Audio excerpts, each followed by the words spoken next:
What is up, run fans? Welcome back to Light It Up with me, Sam. Today is all about the Brighton Marathon 2025, and if I don't change the course, for many years to come as well. I'm going to be taking you onto the course, talking you through all the top tips and tricks from someone who's done the marathon twice before and done many other races on the same roads as well.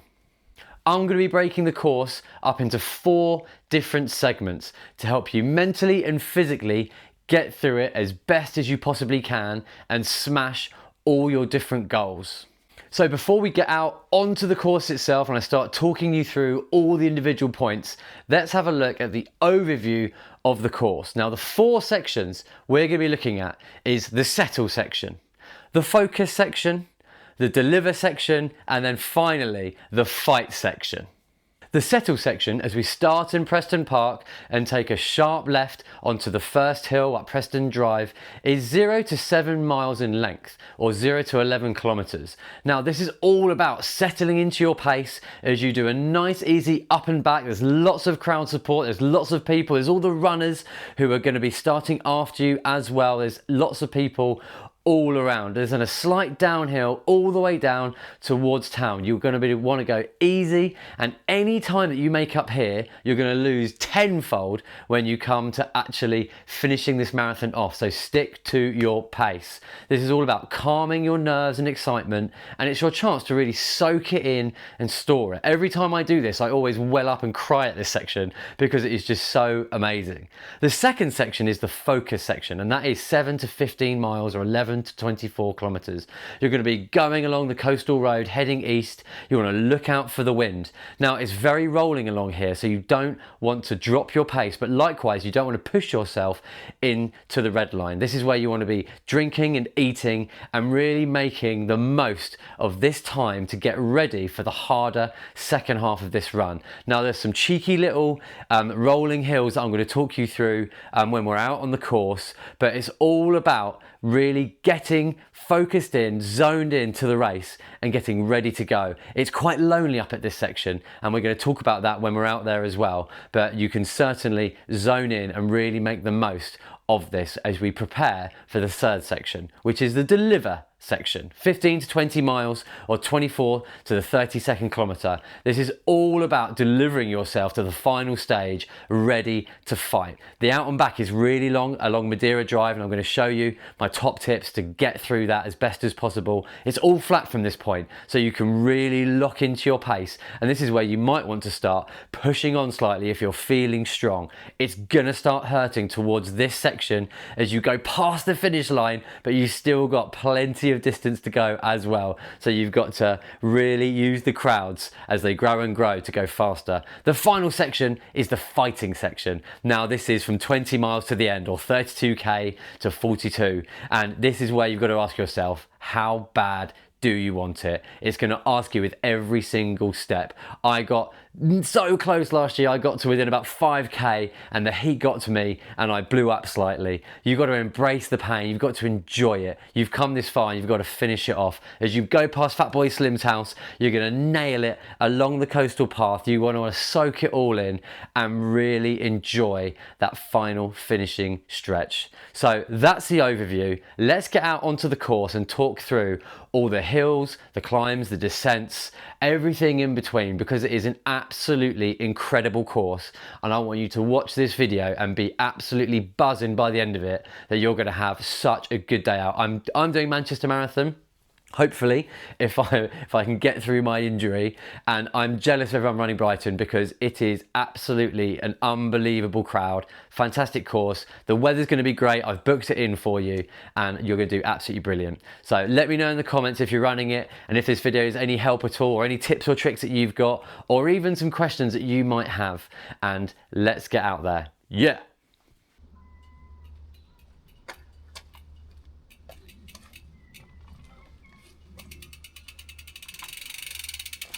Yes, run fans, we're out here and we're at Preston Park. It is a very moist day. I'm using up all the rain and the wind today, so on race day in 2 weeks time you're going to be absolutely pinging with the weather. Not too hot, not too cold, tailwind the whole way. So this is Preston Park. So if you've got the park and ride, you're going to come down, be dropped off over here, and if you've driven, you're going to be walking down one of the side roads. And there's 2 fields in Preston Park. The bottom field over here is where you're going to do the bag drop, and there's going to be toilets all along here. And then what they do, they announce different ways to go to the upper field, which is just up there. And you can get through if you need to, because there's other toilets there, but try and stay in your zone until you're called. There is plenty of toilets for men especially. I know that's so annoying. There's urinals and stuff, so you can get through much quicker. People do go in the bushes and things, but I would highly recommend just using the actual toilets. Poor trees. But there's plenty of cubicles and stuff like that, so I've been able to go to the toilet nice and quickly every single time, and I've not been super early or anything like that. So yeah, you go up through there, and then you get called, you funnel down. I'll try and move it without making everyone dizzy. You funnel down near the tennis courts, and that's where you can drop your hoodie or your bag or anything like that, chuck it in, so keep nice and warm until the very last minute, and then you go onto the path, which I'll show in 1 second. There are emergency toilets just before the start line as well, so don't panic. But if you've been to the toilet, trust your body. When you start running, it'll be totally fine. There are toilets out on course as well, but you're going to need the toilet no matter what. No matter how many times you go, when you're standing on that line, you will need to wee. And that's totally fine, but it does go, I promise. Yeah, really great atmosphere here. If it's wet, it will be slightly muddy, so you might want to think about that for your running shoes. With the bag drop, I did it completely last minute as I was being called, but then the pen is very tight. So if you want to be running with a pacer, I would sacrifice slightly muddy shoes to be right with the pacer and line up with them and go with them. You don't want to be playing catch up, especially over the first couple of kilometers that I'm about to show you. So yeah, beautiful. I'm gonna have a nice bike ride today around the course. Let's go. So this is where you join onto the path and you go along the start line. There's a couple, it's quite penned in because there's barriers and there's lots of people. There's other people running past on the street over there, which we're gonna go up and down in a minute. And then yeah, you can hear the start line, the music's buzzing, and you are feeling very nervous. There is last minute bushes for people that really desperately need to go, but again, they don't recommend that. I don't think I'm allowed to recommend that, but people jump the fence and do it, so don't be alarmed when that starts happening. And then yeah, along here is the start line by the tennis courts. It's pretty narrow for a start, so yeah, it does stop you from going out too quick, and you certainly get that feeling of being in a very important sort of event and race, which is amazing, because yeah, you're all crammed in and you're going along, but you want to go out easy. Remember, this is the settle section, and from the line you want to be thinking, right, settle in, because in a second you do hit a hill, and we're going to go and look at that now.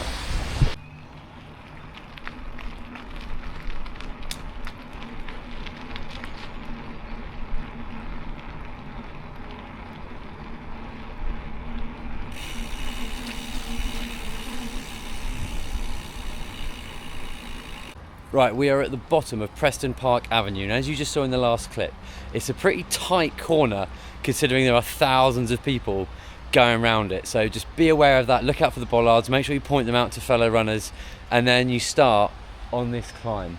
It's just under 1 kilometre long, it's not super steep, but at the start of a marathon, it's a real tester to not go over it. In my first one, I went nice and slow.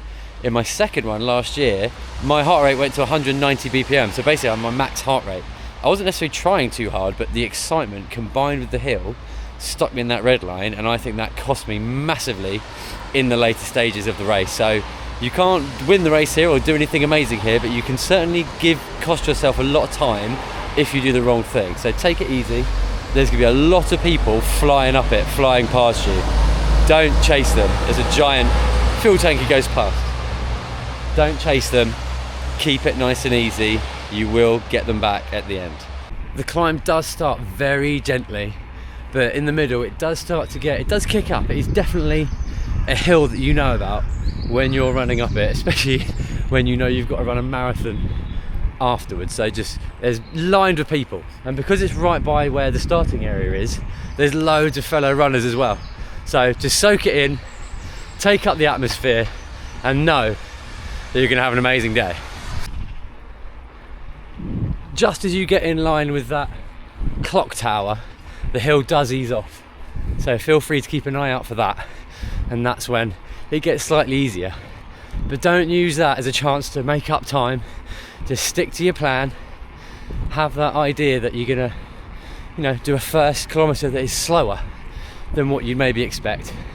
And that's gonna be okay. Just keep that heart rate, keep that breathing under control. Because it's a long old way still, even though it's flattening off. It's still uphill and you're still less than a kilometre in. Here we are at the top of the climb then. There's a really big church just up there. There'll be a band playing, there always is at the top, so you'll be getting nearer and nearer the good times. And then it is a steep downhill section past Preston Park Velodrome. Now you don't want to be absolutely hammering it. People go flying down here. Just watch out for feet, people are weaving. There's lots of people who maybe haven't done events before. Maybe you're someone who hasn't, it's your first sort of event, you might not have done park or anything like that, and you're not used to running in a pack. You need to make sure that you are holding your line, you're not weaving around too much, you're aware of other people, because the last thing you want to do is trip up, or even worse, trip someone else up and ruin their race. So just stay in that pack, don't go too crazy, and there's plenty of time to make up all those different places.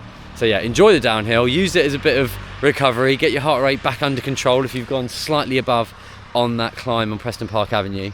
But after this, you've got a lot of flat and a lot of downhill before the next tester. So you can really lock in and settle into that pace.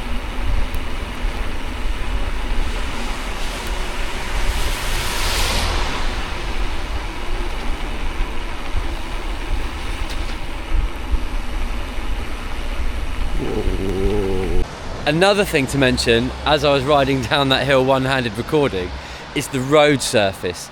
Now again, if you've not done many races before, you haven't done a race on the roads, and particularly roads in Brighton, the surface can be sketchy. So running down that hill, there is potholes, there is bumps, it is not a smooth surface, so you've got to really watch where you're going. And again, when you're in a big pack of people, you sometimes can't even see that. So you've got to really make sure you're looking out for it. And if you do see potholes and things, give them a shout so other people can see, because they might be close behind you and they might not spot it. All it takes is one little ridge or pothole that can roll an ankle, and that's someone's day over or your day over. So look out for each other out there. Now what's going to happen is you're going to come down the hill, you're going to go through these traffic lights, and then you're going to head down there for a couple of K, and then you're going to turn around at a field called Surrendon Field. It's all flat, there's still crowds going that way, there's bands, there's dancing people, there's all sorts of things happening. And so I'm not going to go film down there because I am soaking wet already, and I need to make sure that I've got enough in the tank to get all the really important bits done. But you just head down there, it's nothing too crazy, and then you come back along this road here at around 3-4K, and you head past the start line where we'll go and do a bit more chatting. Nice. Okay, at this point you are coming back through past the start line. You are just under 5K and around 3 miles in, and you should be feeling pretty fresh and enjoying yourself. If you're not, don't panic. Sometimes the adrenaline kicks in and takes you a bit on a bit of a ride, but don't worry, just settle in, enjoy the crowds, because you've now got a nice lovely slight downhill all the way into town, with crowds lining the streets. Read all the signs, soak it in, get excited, and know that today is going to be a fantastic day for you. It's going to hurt, but you're going to enjoy it.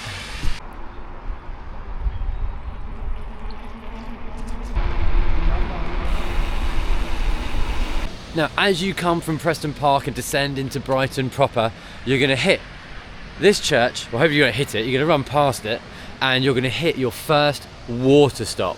Now, it is a skill in itself using a water stop properly, especially in a marathon, because they can be absolute carnage. Now, the key thing is to know that they are really big. They're very long. You don't need to take the first 10 cups. Everyone goes to the first 10 cups.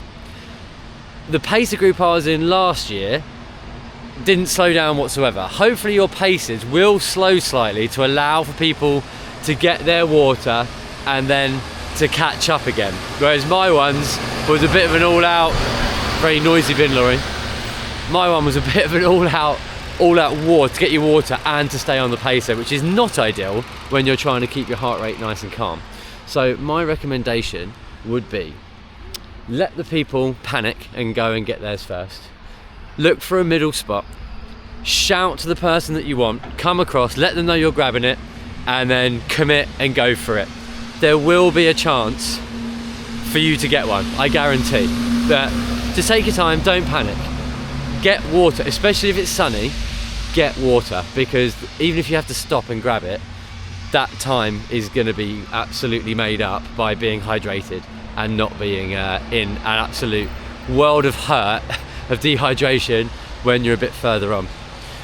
The other thing I would say is, if it's really busy and there's clearly people not able to get some, maybe ask a person next to you to grab one for you if they're already closer, or if you're there, say to someone, look, I'll grab one for you, and you can grab two and hand it across. Once you're done with it and there's still a bit left, you could always share it. You know, some people are into that, some people maybe not, or you can chuck it over your head, up to you. But yeah, the water stop is here by rocks, I believe, and then you're going to go into the trouble with trying to film a video in the middle of a city, it's quite busy, even on a Sunday morning at 7 AM. You're then going to go turn right up there and into the lanes of Brighton. Sadly, you can't do any shopping. There's great shops, but you haven't got time for shopping. You're going to go around there, then you're going to go round the gardens, past the pavilion, and then you're going to head back up on the other side of the road over there towards the level. And here comes a bit of a kicker. Let's go check it out. Right, at around 7 to 8k, which is about 4 to 5 miles, you're going to be running round the beautiful level, which is like at a really cool trendy skate park in Brighton, and there is a slight rise as you navigate around it. You're going to sort of go around the perimeter, and then you're going to come back up heading north to what is called Franklin Road. And Franklin Road is a bit of a git, but let's embrace him. Let's love Franklin today.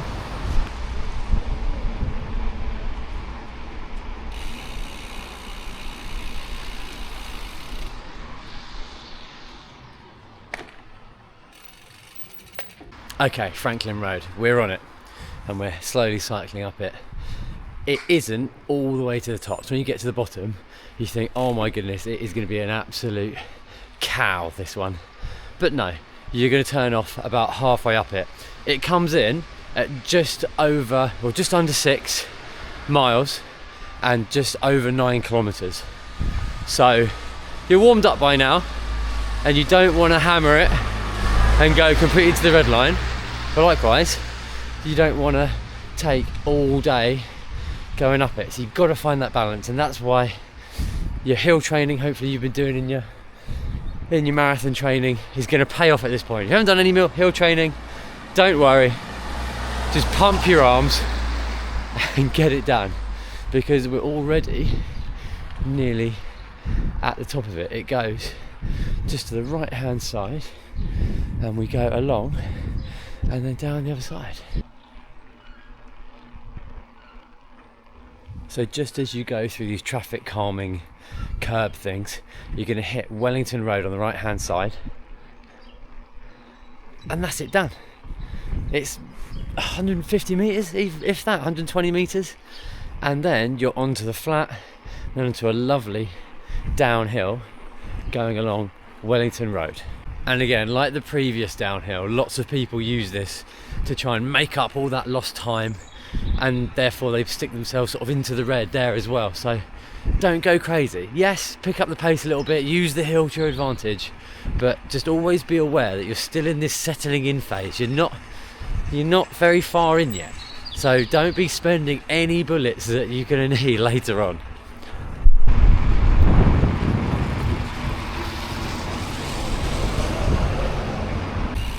Right, as we go past the pavilion on our right hand side, you're going to take a sharp left turn up St James's Street. Now you're not really meant to right now, but I am. Whee! And it is a bit of a drag as you can see, this is going to hit you just before 7 miles, or just after 11 kilometers. It does flatten out just like the first climb after a bit of a sting in the middle, but it's nothing crazy.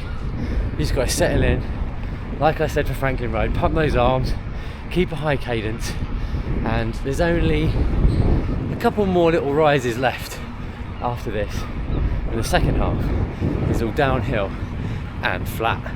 Now at the end of St James's Road, you're going to take a right, do a short sharp downhill, and then come left onto the seafront road, and this is where the second phase is going to start, the focus phase.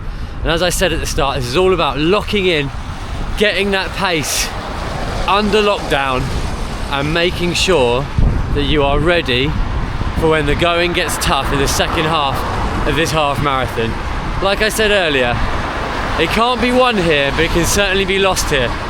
One thing I do want to talk about is the camber of the roads, especially along these main roads in Brighton, because they are, well, they're not flat, and so you want to be running at the top of those roads, at the top of the camber.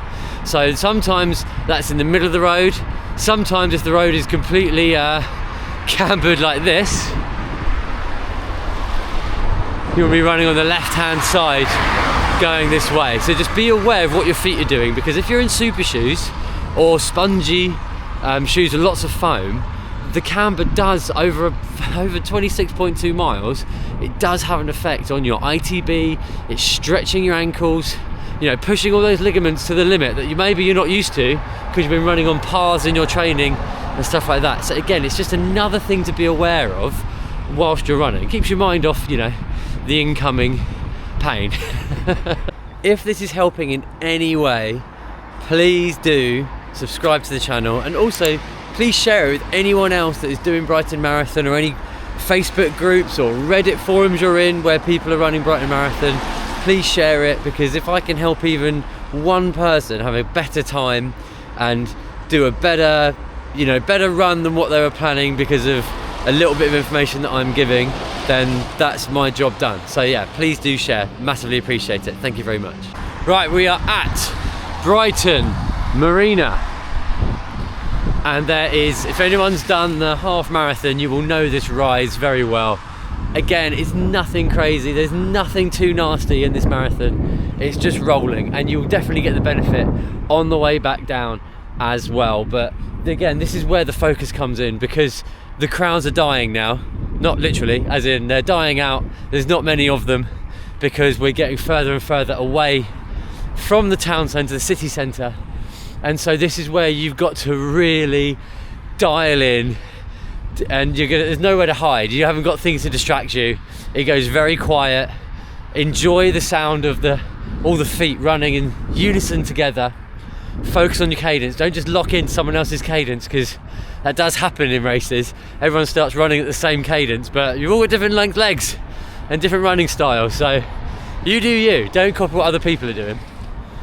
And yeah, it's a bit of a long slog this, but if you're expecting it, you know, if you've got some open ear headphones and you want to put on a bit of a playlist at this moment, you know, not the worst idea. Or get chatting to some people, or just simply lock in behind the pacers or someone you're running with or people around you, and just get it done, because you've just got to smash through this bit ready for the next phase. So enjoy this part. It's solitude, it's nice and quiet, and this is where I hurt my leg the other day, so I'm revisiting the ghosts of Christmas past. I'm slightly delirious, I'm not gonna lie. It's quite early, and I've got very wet feet already. But we're getting this video done for you, because I think it's nice. Yeah. You can probably hear on the camera as we go past Rodine College, it's gonna be windy. Now it's an easterly wind today, I'm riding into a headwind at the moment, the tailwind back, which is, to be honest, what you want on the day.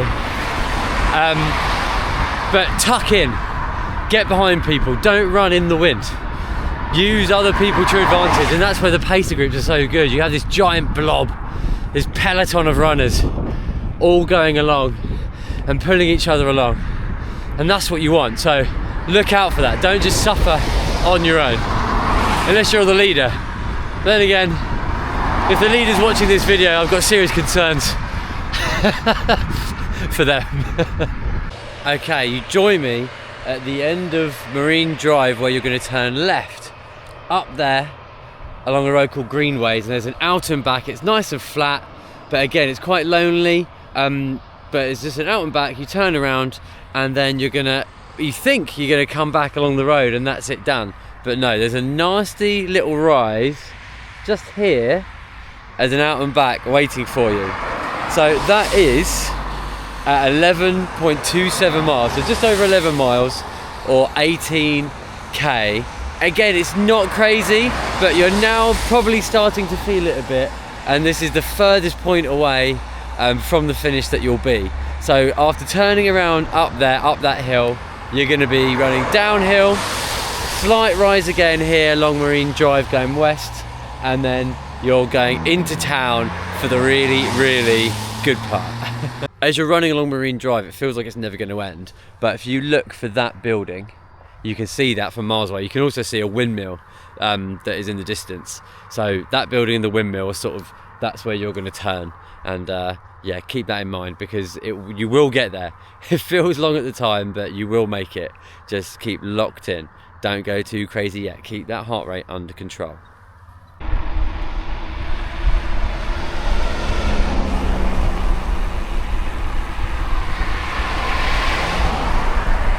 Okay, we're halfway, people.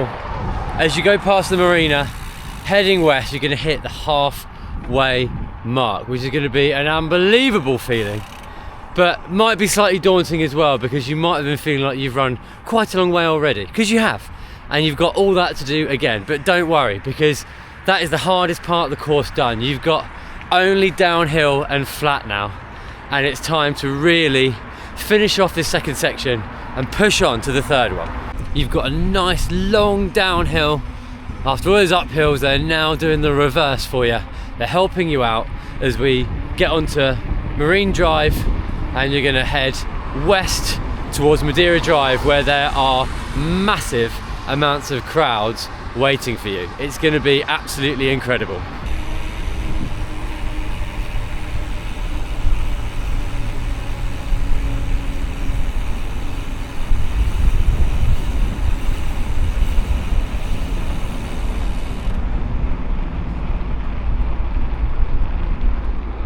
Right, as you saw, we come down by the Sea Life Centre at the end of Marina Drive, and then we go on to Madeira Drive, which is where we are right now. And this marks the start of the third phase, the deliver phase. This is arguably one of the most important parts of the race, because it's going to start hurting towards the end of this phase.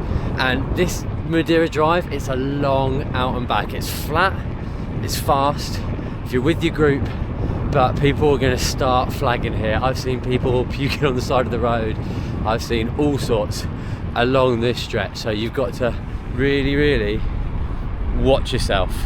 If your hydration's been good, if you've been eating, then you can be strong, and you can start not pushing on, but you can start holding that pace and start looking towards finishing really strong in the fourth phase. Again, the crowds are going to be slowly dwindling as the further and further you get away from the busy roundabout with the amazing atmosphere. But there is going to be runners coming either side. You're going to be running one way, and then runners are going to be coming the other way as well. So there's plenty of chance to encourage each other and to pick up some vibes from them, but you just got to keep that pace locked in. If you're looking for a negative split, this is going to be where you can maybe start to take a few seconds per kilometre off your time and really start getting those minutes down overall. This stretch is about 15 to 17 miles, or about 24 to 27k, so it's not super long, but last year in the heat, it's where it really took its toll on a lot of people and put an end to their their hopes and dreams for the race. So just be aware of that. Don't go too early too soon. You're going this way, heading east, you want to be holding it steady on the turnaround, hopefully with a tailwind. That's where maybe you can start kicking on slightly and getting ready for the fourth stage. which is not too far away. The stages get shorter and shorter, which hopefully should help with the morale. Now, if like me, you'd done the 10k and a half marathon at Brighton and you thought the turning was back there near Concord 2 or near the Fikers, the swimming place, you'd be mistaken. It goes much further. Madeira Drive is a very, very long road, and yeah, you're turning like pretty much at the marina once again.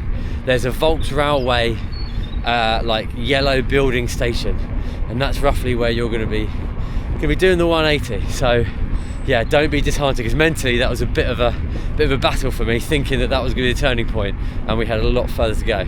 So keep that in mind.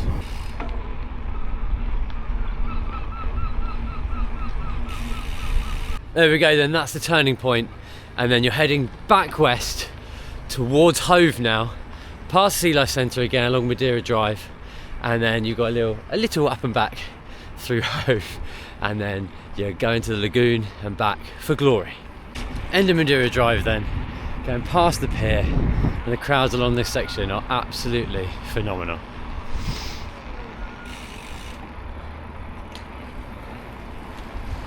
Head along the seafront then, past the old pier, West Pier, and we're approaching that final stage, the fight stage. But towards the end of this deliver stage, you're gonna wanna be feeling a bit of hurt. That's okay. You know, people say a marathon is basically a 20 mile warm up for a 10k race, and I think that is very, very true.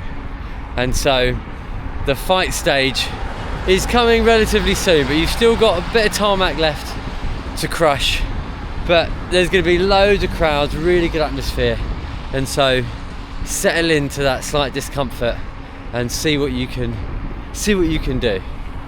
I tell you what, there are so many runners out today in Brighton running along the route. I've gone past them loads of times, so I'm going up and down a lot. So if you're one of the runners that maybe saw me while I was running, give me a shout. Good luck.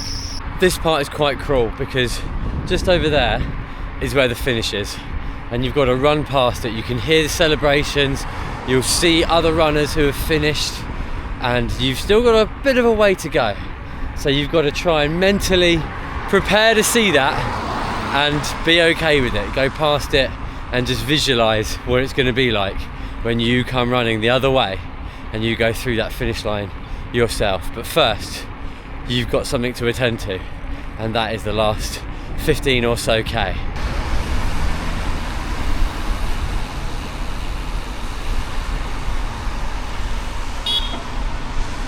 Okay, we take a right turn up Grand Avenue, and this is where the fun is going to start, because it is absolutely buzzing along this road in HOVE. It's a long out and back. Once I've checked my phone and remembered the numbers, I'll give you those. But the vibes are incredible, and it really does carry you. So turn your music off, listen to the crowd, soak it all in, and because you're nearly there, this is the tough part. You've got to dig in, and it'll be well worth it. Right, we have the numbers. So Grand Avenue, onto Church Road, and then you come back the other way. It's 18.9 to 23 miles, or 30 to 37k. So it's really the business end of the marathon. It's a massive 4 miles or 7k to make or break your marathon. You've still got a bit of a way to go. You've got about a park run left when you come down this other side, and so you want to leave something in the tank. You don't want to blow your doors off just yet, but here's where you can start to make or break your race.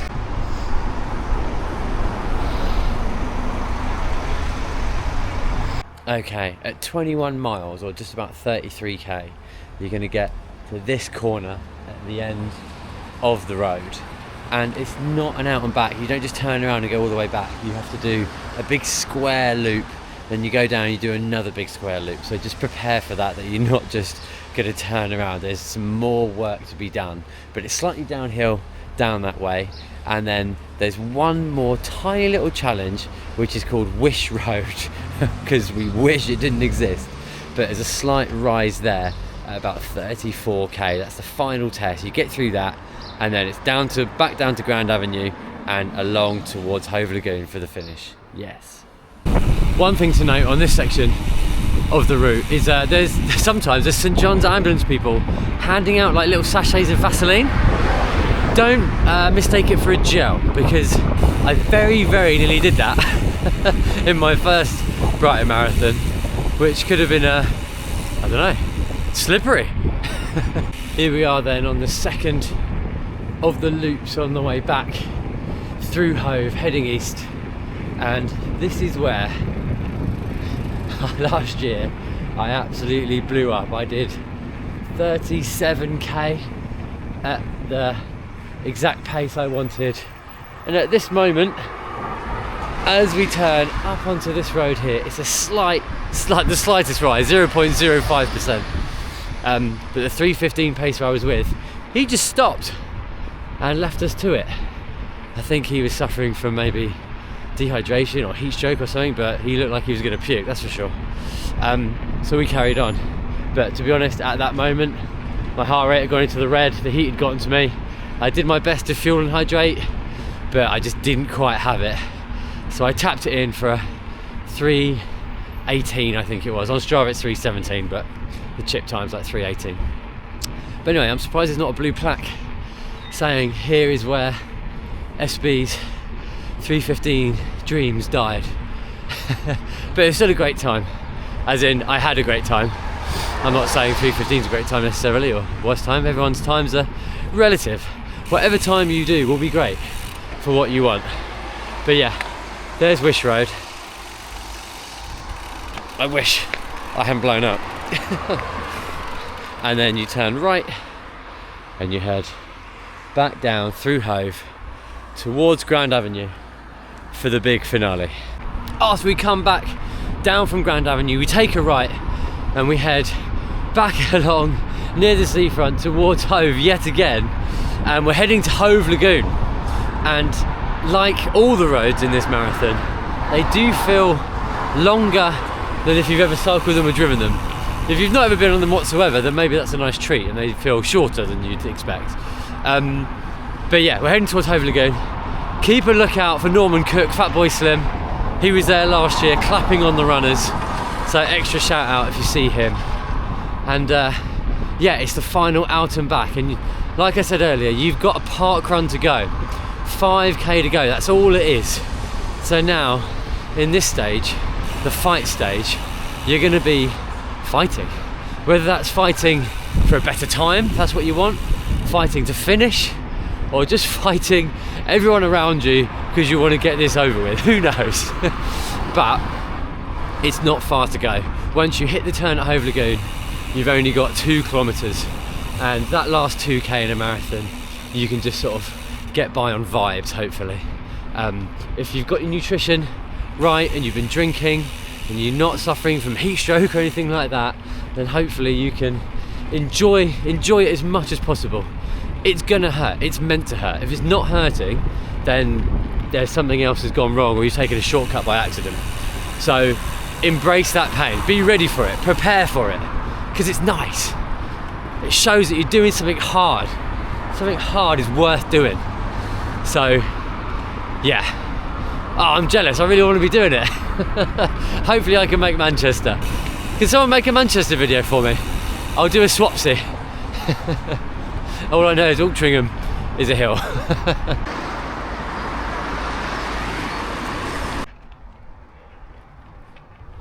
There you are then, 2k to go from this turning point.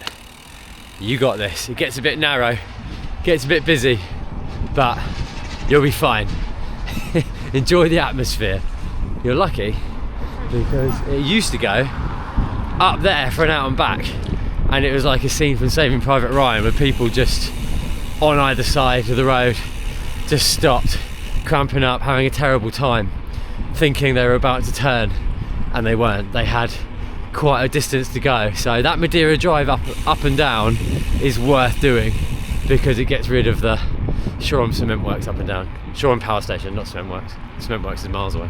I'm not allowed to cycle down there, but you're going to come along there past Rock Cafe, and it gets, I'm not gonna lie, it's pretty narrow, but by that point it's, you know, it's singled out slightly. It's not as busy as the start or the middle of the race, and so you'll be able to find your way through. Just watch out for pedestrians, bikes, dogs and seagulls. And then coming along past King Alfred Swim Centre or Leisure Centre, you've got less than a kilometre to go.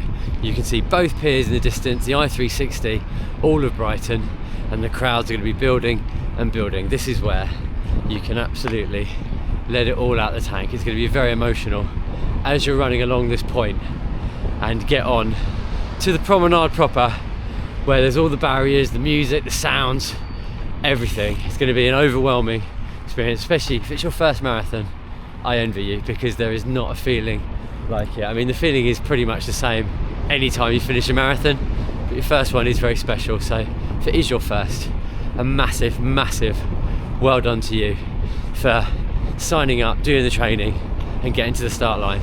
And I absolutely promise you, you will make it if you just take your time, don't go too hard, listen to your body, and yeah, don't worry about the time, just get it done. Right, I can't cycle along this last bit, but when you see these beach huts,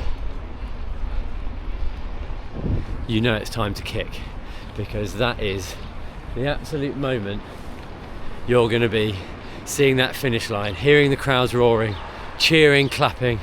You might have seen your family or friends or hear them shout, or other runners, and that is going to be the best feeling ever. So give it your all, and let me know how it goes. I wish you the best of luck, and yeah, if you've enjoyed this video, it's helped you in any sort of way whatsoever, please let me know, like and subscribe, stick a note in the comments. Have you got any questions, or have you got any top tips or tricks in marathons in general, or maybe for Brighton Marathon specifically? So yeah, thank you very much. Make sure you share this to anyone who's doing Brighton Marathon 2025, and hopefully for future years as well. But next year, hopefully I'll do a long run like I was meant to do today, and record it whilst I'm doing the run rather than on my bike. Although I've had a lovely time on my bike. It's good to get on it, good for my hip flexor. Right, I'll catch you next time, guys. Yeah.